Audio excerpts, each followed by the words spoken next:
شر سے کسی طرح بچاؤ مقصود.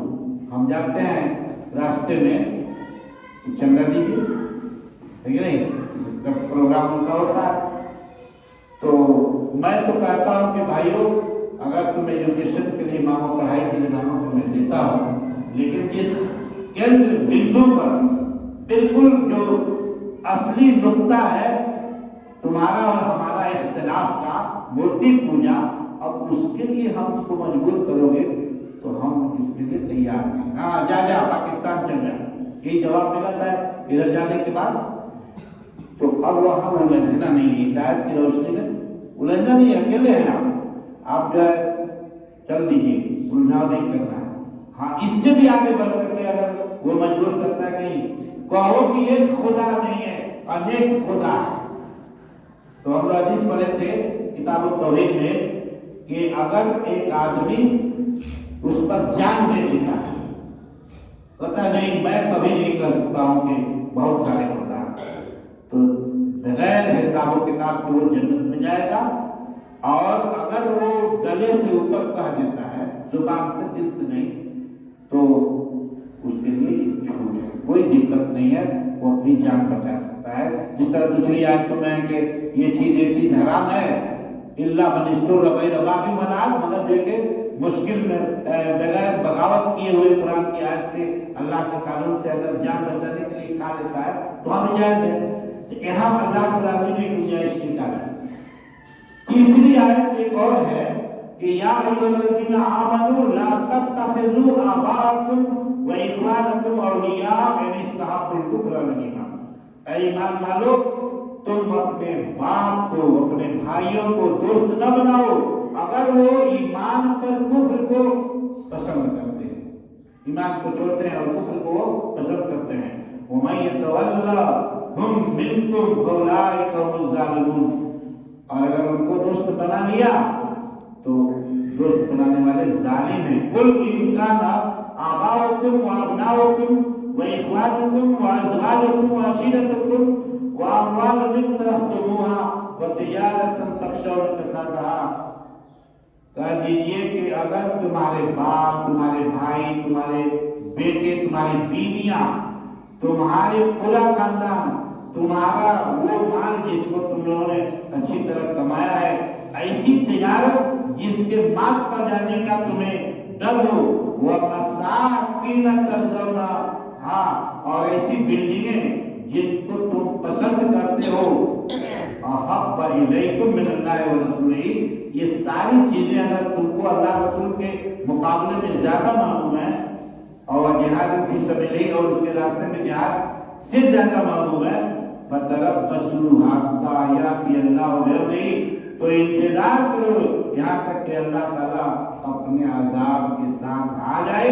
واللہ لا یہدی القوم الفاسقین, اللہ تعالیٰ فاسق قوم کو ہدایت نہیں دیتا. یہ دو تین آیتیں اتنی جھنجھوڑ رہی ہیں ہمیں کہ آج ہم لوگ اپنے گھروں کے اندر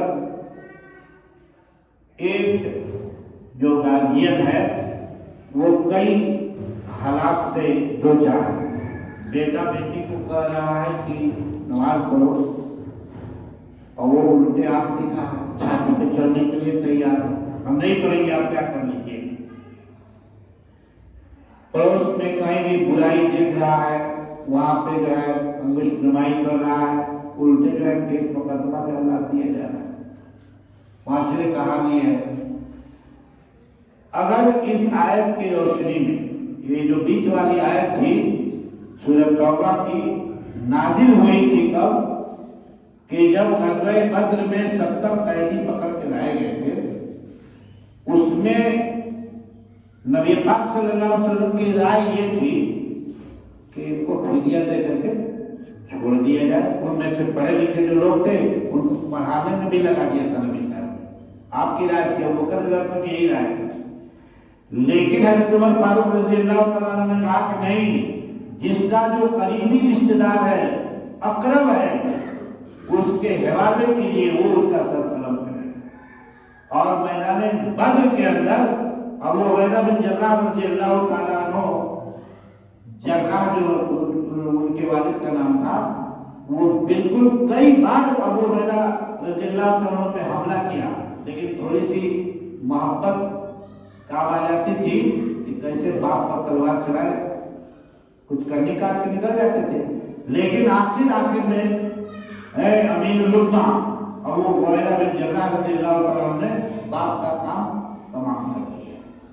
اسی طریقے سے حضرت علی اور زبیر رضی اللہ عنہ نے اسی میدان میں قریش کے بڑے بڑے سرماؤں کو کسر قلم کیا۔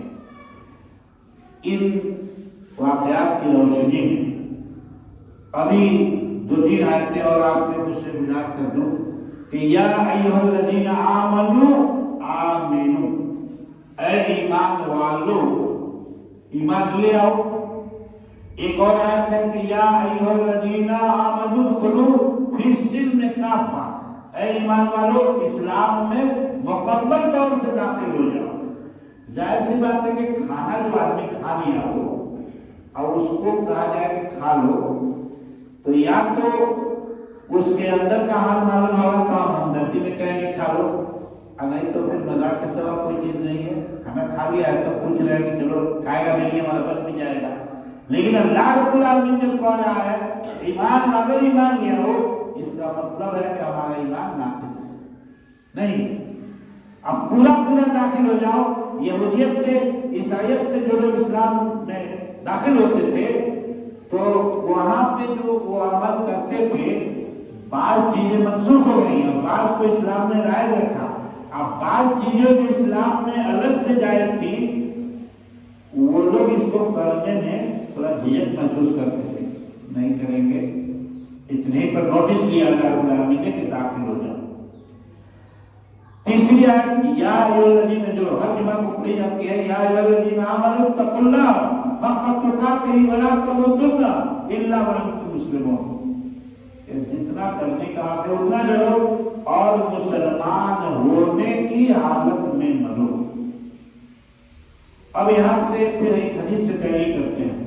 نبی پاک صلی اللہ علیہ وسلم نے فرمایا کہ من ترک الصلاۃ متعمدا فقد کفر، جان بوجھ کے جو نماز چھوڑ دیا اس نے کفر کا کام کیا۔ آج ہم اپنے گھر میں کسی کو کافر کہہ دیں تو کفر کا کام کرنے والے تلوار چل جائے گی، ہم کافر نہ تو مسلمان ہو۔ اور نبی صاحب کہہ رہے ہیں کہ جان بوجھ کے چھوڑ دیا، تو جو لگاتار نماز چھوڑ رہا ہے تو اس کو کیا کہا جائے گا؟ بھول کے چھوڑ رہا ہے، جان بوجھ کے چھوڑ رہا ہے۔ کام ہو رہی ہے، ایسا نہیں ہے کہ اس کو آزان نہیں سنائی دے رہی ہے، غفلت میں پڑا ہوا ہے، 5 دن تک آزانیں نہیں سنائی دی، جان بوجھ کے چھوڑ رہا ہے۔ اب ایک آدمی اس 5 وقت کے بیچ میں انتقال کرتا ہے، کیا کرتا ہے؟ مرتا ہے۔ کیا فتویٰ نکلے؟ حالت ایمان میں موت ہو رہی ہے۔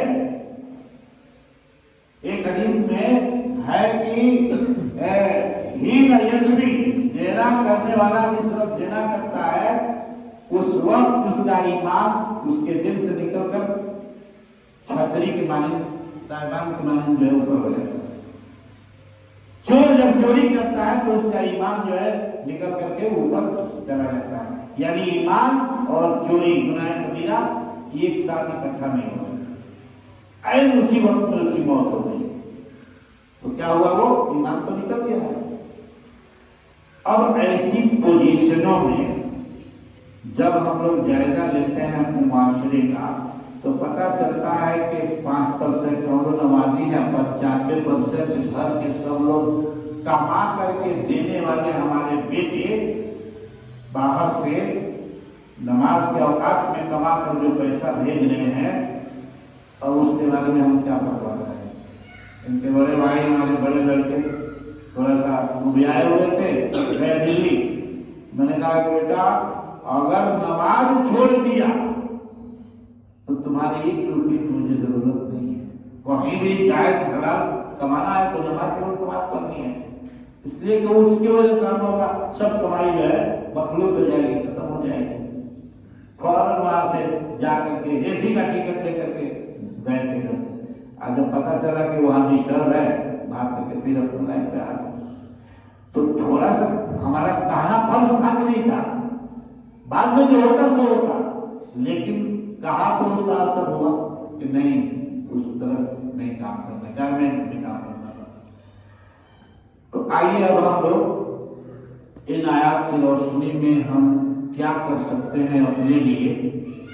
میٹنگ میں بہت ساری باتیں آئیں کہ جتنی کمیاں ہیں